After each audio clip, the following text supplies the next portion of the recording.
Hello, hi, and welcome to Speaking About Speaking. I was actually talking to myself there for a few seconds, so apologies for that. Welcome to Speaking About Speaking with me, just Jackie. No guest today, you just got me, so hopefully that's okay with you. If there's anybody out there listening, please let me know that you're there. I'd love to have your comments and questions or whatever it is you want to ask me. Please feel free to get involved.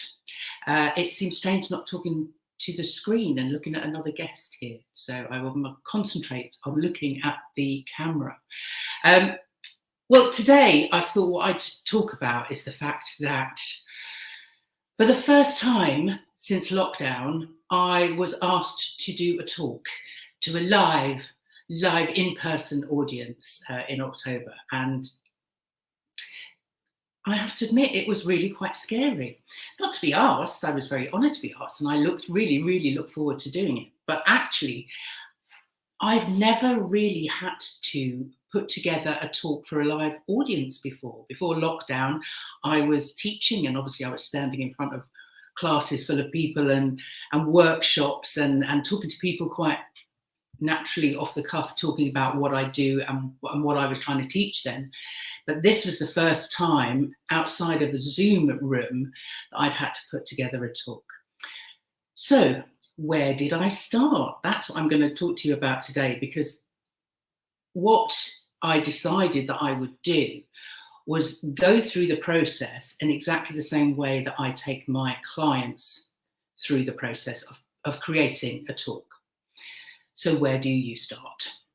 Well, it's always a good idea and best policy to start with the brief. What have you been asked to do? What has the organizer of the event asked you to produce? In my case, I was asked to, here we go, this was the email I got and was sent over to me, so I highlighted some of the stuff that they wanted me to do, and I made some notes on that. But basically what they were looking for was a speaker to give an inspiring 20-minute talk, and it was meant to be on resilience, finding the joy within, and owning your story. Now, the reason I'd been asked to give that talk was because the organizer had actually seen me give a similar talk before in a Zoom room. So she knew my story, she knew what in that talk, in that presentation, would resonate with the audience that she was putting this event on for, which in this case was a charity. And they were kind of team building days. There were 3 separate days, 60 members of the audience each time, staff members of the charity. And at this particular point in their team building journey, they were looking at themselves, the individuals, looking at how they could become resilient and find their own joy, own their story, and actually be confident and comfortable with themselves.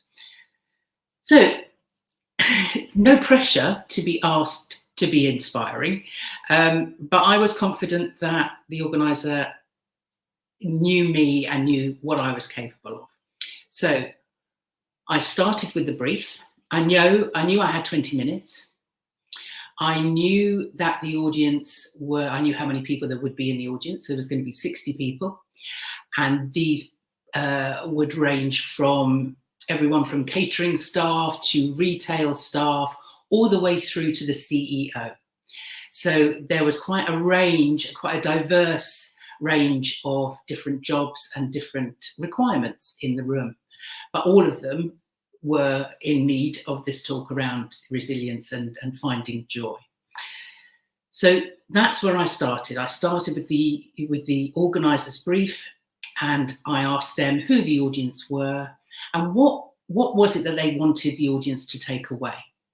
And so once I'd done that, and I'd had a conversation with them, I wrote down all of the words that I would be looking to use, all of the words that she used when I spoke to a member of in fact, it was the HR lady, I think, from the charity. I spoke to her, and I noted down all of the words that she used when she was talking about the staff and what they were looking for. And then I did some research. and this is what I would say is the next best thing to do, is to do your research. So for me, I knew that the talk needed to be around joy and around resilience. And so I Googled joy. I took the dictionary definition of what was joy, what was resilience. I knew a lot of what I would be talking about would be around confidence. So I looked into confidence, what was its definition. I had some fabulous quotes that I wanted to use. So I Googled, I went on a deep dive into what was joy. I looked at some TED Talks, found one in particular around joy and resilience that was really, really useful. So as I was watching and as I was doing my research, again, I made notes. So I wrote down the words that resonated with me, the words that lit me up, that really excited me about the subject that I was going to be talking about. Because you have to remember that when you step on stage in front of an audience, the audience will mirror how you're feeling. So what you're talking about needs to be something that, if you want your audience to be excited and engaged, you have to find the words and the content that is going to excite and engage you. So that's what I did. I wrote down all of those words. I did lots and lots of research.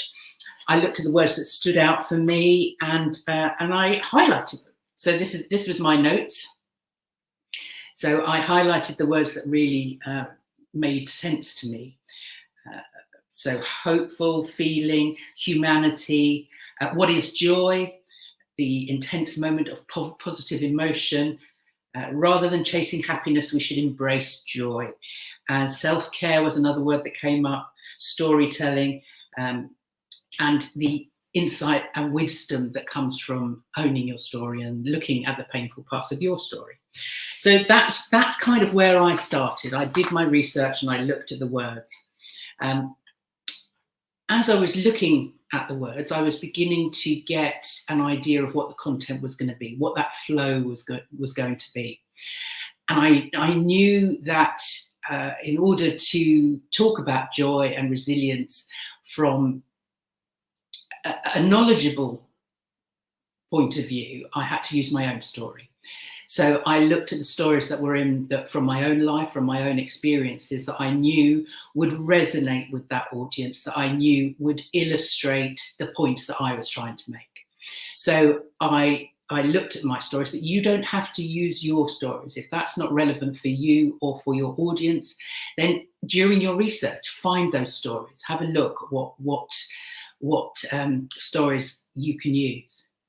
And I know people sort of bang on about storytelling and how important it is, but it is important. It's important to use storytelling to really engage your audience, because if you're just delivering dry data or points that you want to get across, but you're not illustrating them with stories, then you don't leave your audience with an emotion or a feeling. And like Maya Angelou said back in the day, the audience won't remember what you said or what you did, but they will remember how you made them feel. And we have been using stories to teach and to illustrate our points since time began. People sat around the fire telling stories. It's the way we taught our children. It's the way people began to learn to use tools and cook. And, everything came from being told orally how to do that. And storytelling is a fabulous way of passing on knowledge. So make sure you do find stories, because they can excite, they can engage, they can inspire, and they are impactful, because what happens is you leave your audience feeling something. So find those stories. If they're not yours, go and find other people's. And then as you're looking at your content, have a think about where you want that content to start. What's your entrance? What's your impactful entrance when you walk onto that stage or in front of that audience? This could be an audience of one. You want to make an impression. What's that initial story going to be? How are you going to create that impression? And then what's the end goal for you? What's the outcome, the takeaway that you want to leave the audience with? So have a look at the impactful entrance, and then again, have a look at that really inspiring ending.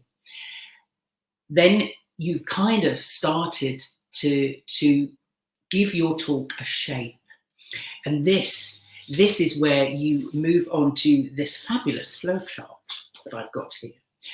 Which I will show you in a second. But I just want to say that if you're watching the replay and you have any questions, do please feel free to leave a question or get in contact with me if there's anything in this replay that you're watching that you don't understand or you'd like to know more about.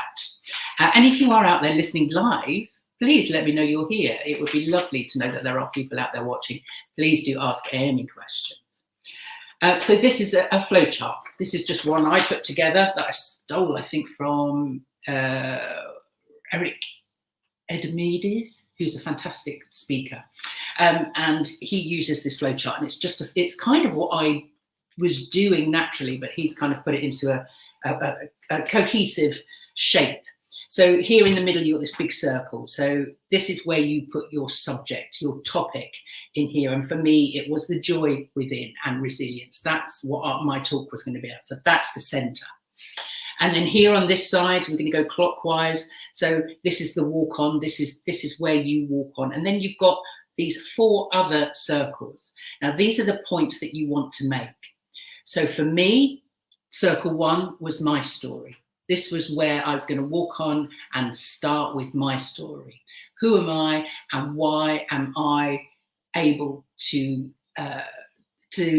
speak with credibility and relatability to this audience? So I started here with my story, and then I moved on to my first circle, which was the circle of trust. So I was going to talk about trust. I was going to talk about trust as a confidence within. So I looked around all the stories that I could hang on that word, either from my own story or from other people's. And then the 4th circle here was resilience. Actually, it did change slightly from what I've got written here. I moved on to resilience. That was my next big point. So I went from trust to resilience. Again, found some stories that related to resilience from my own story. And then moved on to play, and how play is important for our well-being and for our resilience, and kind of tied up everything that I've been talking about. So that was my content. I left them with a question. That was because that's what was asked of me, was to leave them with a question. So I worked out what that would be, and that was the slide that I left them with. Actually, no, I'm lying. Actually, the slide I left them with was one that said happiness is a choice, and I can prove it. And at that point, I got the audience on their feet and did an interactive exercise with them that I hoped would leave them feeling happy. And apparently it did. So that was the flow to my talk. And then down this side, I made a note of the points that I wanted to hit, and then the visuals, just a note of the visuals. So once you've sort of added to your flow chart and you've sort of got an idea of the points you need to hit, the points you want to make, and how it's going to sit and flow from one story to the next, then have a think about the visuals. How does it, what visuals could you use? What do you want to use? What is going to benefit your audience? And then you can relate your words to a story, relate your story to a visual. So the visuals should be about the audience, not about you. Remember that your visuals are not for you to write out your talk on. There's nothing worse than an audience that have to sit and read and be distracted, or have their attention split between, do they look at you or do they look at and read the slides? Don't make your audience have to choose. Make sure that your talk is coming from you, and the slides that are there are really just to underline and illustrate a point that you want to make. they are a fabulous way of adding humour and really underlining the point. I mean, they're called visuals for a reason. So use visuals, not words, if you can possibly help it. In my talk, I did on a couple of the slides, I would just have a quote that I wanted them to remember, or a definition that I thought was relevant to the talk. So just remember that that's what your visuals are for. And this will really, they'll fall into place once you have got the content of the talk, kind of the shape of the talk ready. So once you've got your flow chart and you know where you want to go and you've an idea of the stories that you're going to be used, what I like to do now is to sit down and write. So I open up my notebook and I write. And I write and I write and I write. And I do this long-handed. Now, you know, this in longhand, that's how it works for me, because somehow there's a connection between my brain and the pen. And as I'm writing, it's coming out freely in the way that I talk, the language that I use. It's not formalized. Whereas if I sit down at a laptop and start tapping out the words, there's a bit more of a formal connection, and I find myself going back and correcting. Whereas this way, longhand for me, means that I can really dig deep into the stories because they're coming out of my head, and I can relate them as I'm writing to the audience that I'm speaking to, finding those details that are really relevant to this audience, the audience that I will be speaking to on that particular day. And I write and write and write until I think I've got it all out. It's all there. The shape is there. It's not my finished talk by any means, but it is the start of that talk. What I do then is I read it out loud. And I read it out loud, and I actually record it then onto a Word document. So as I'm reading it out loud, it's being written out.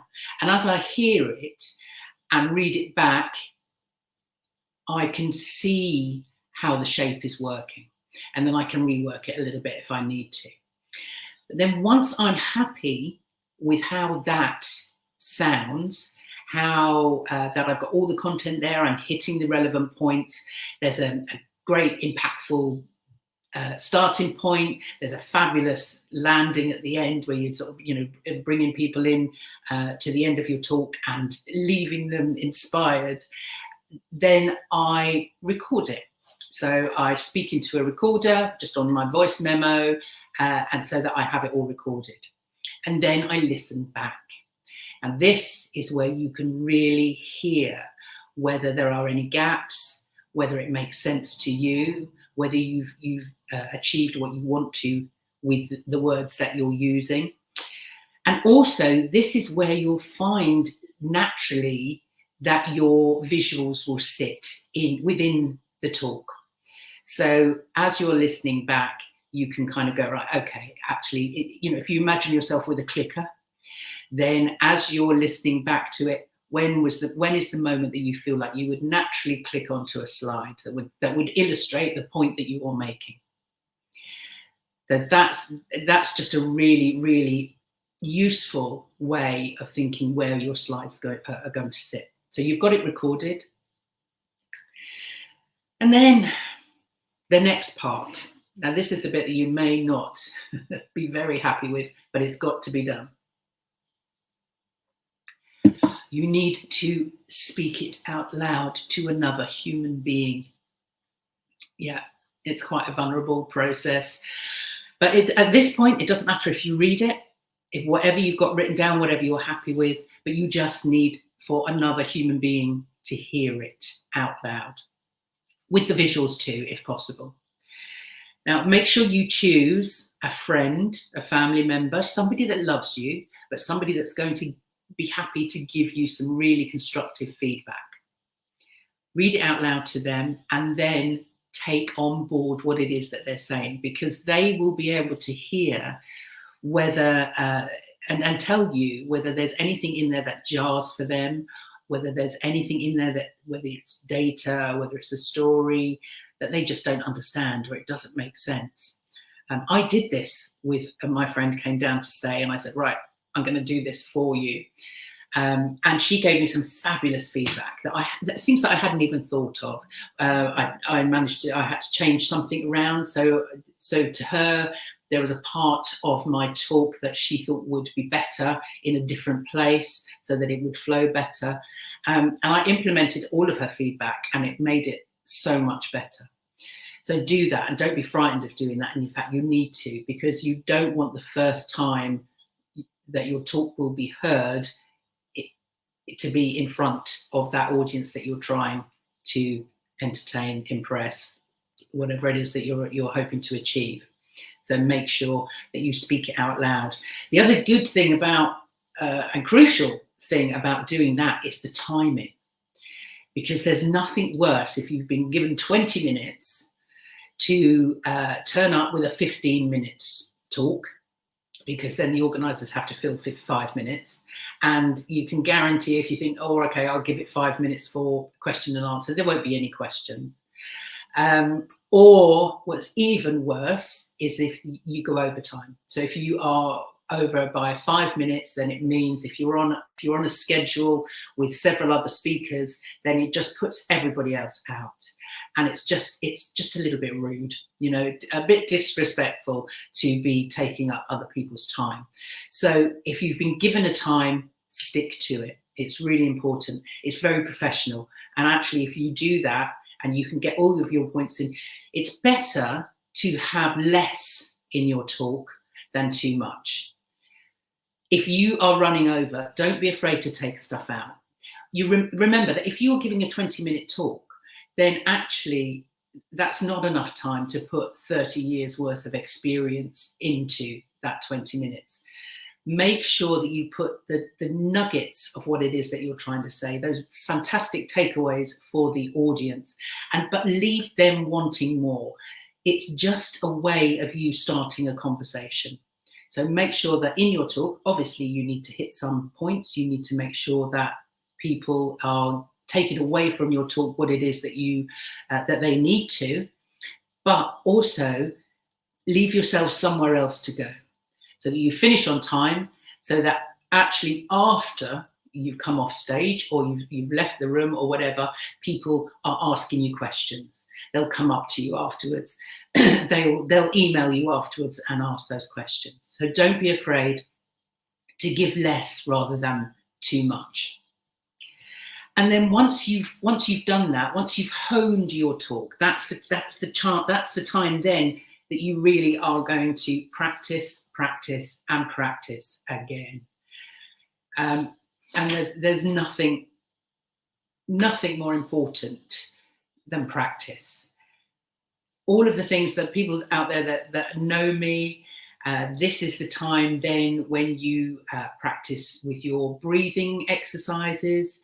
Make sure that you are fully aware of how to breathe correctly using your diaphragm, because you can guarantee that when you get in a space and you're slightly nervous, you'll be breathing very shallowly, and all your breath will be coming up here, and you'll be gobsmacked that you won't even be able to get through a sentence. So take deep breaths and start using and working your breathing muscles. So just make sure you do that. And if you need to know more about that, then ask me afterwards, and I'll send you a video, or I'll talk you through what those exercises could and should be. Think about your body language. If you are confident enough in what it is that you are saying, and you are feeling comfortable with your content, if you really believe what it is that you're saying, and what you're saying is absolutely resonating with you, then obviously that will then resonate with the audience. But you'll find that if you have that confidence, yes, you're going to be nervous when you step up there. I was, my mouth got dry. So, make sure you've got water there with you. Make sure that you do have some way of checking yourself. Obviously, your slides will take you through your talk. Hopefully, your visuals will guide you. What I found was a good way of doing it, because people often ask, do you need to memorize a script? And I would generally say no. Please don't memorize the script, because you can guarantee that all you'll see as you are speaking the words is the pages and the words running through your head. And you don't want that. You want the stories. You want the visuals to be a guide. You need to work from story to story to story. So what I found useful was to write out, and we used to do this in theatre. It was called the topping and tailing. So from story to story, I would just write down the last line of the previous story and the first line of the next, so that I knew exactly what the bullet points were. So so that I didn't miss any stories, because obviously when you are nervous, when you're out there speaking to an audience, you will feel those nerves and your mind will go blank. So make sure that you do have something on hand. If you haven't got enough slides to take you through it, make sure that you've got bullet points that you can refer to. Mine were on the side over by where my water was, so that if I did at any point think, oh my goodness, I don't know what's coming next, I had them there. I'd walk over, pick up my water and just look down. And because I'd sort of written it out quite in large font and highlighted the words, it was easy enough to pick up where I needed to go next. But it was a brand new talk for me, so I hadn't done the talk before.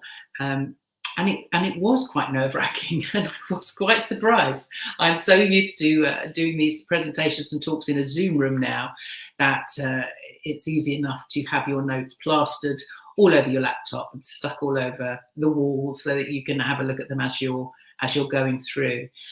But the joy of putting together a talk that people came up afterwards, when you have been asked to do a 20-minute talk that's going to inspire the audience, it's a tall order. But how fantastic was it that as soon as I finished, people would come up and saying that was inspiring.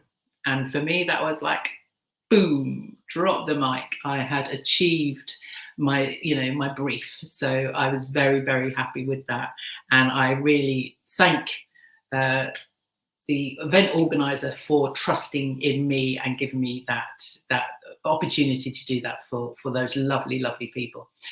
So that was how I took my talk from nothing, from the brief to 20 minutes of inspiration.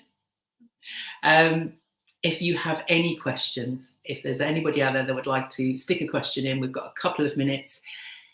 If not, I will leave you here, and hopefully, if you're watching this on the replay or you're catching up with this later, it will go out on audio as well. Then please get in touch. You can find me at Power to Speak. Where's my own here? Look, powertospeak.co.uk. I am very happy to answer any questions about speaking, and about how you put a talk together, how you build your confidence around speaking to an audience, how you get excited. All of everything that I do comes from my acting background, and what I learned as an actor, I know is so beneficial to anybody and everybody, especially people running a business that really need to be forefront of their business. So please do come and find me. I'd be happy to talk. And thank you, Amanda. Amanda says, this is awesome. Oh, that's brilliant, Amanda. Thank you so much for that. That's really, really helpful to know that people are out there listening. So thank you for that. And I will be here next week with the fabulous, fabulous Jules White. How amazing to have Jules with me. Author of Live It, Love It, Sell It. Yes, I hope that's right. She has been on a TEDx stage herself, and I think at that point she only had a week's notice. So it would be fabulous to talk to Jules about that experience and how she managed to come up with a 20-minute talk for the TEDx stage. So I look forward to seeing you then. And get in touch if you need me or would like to ask any questions. Bye.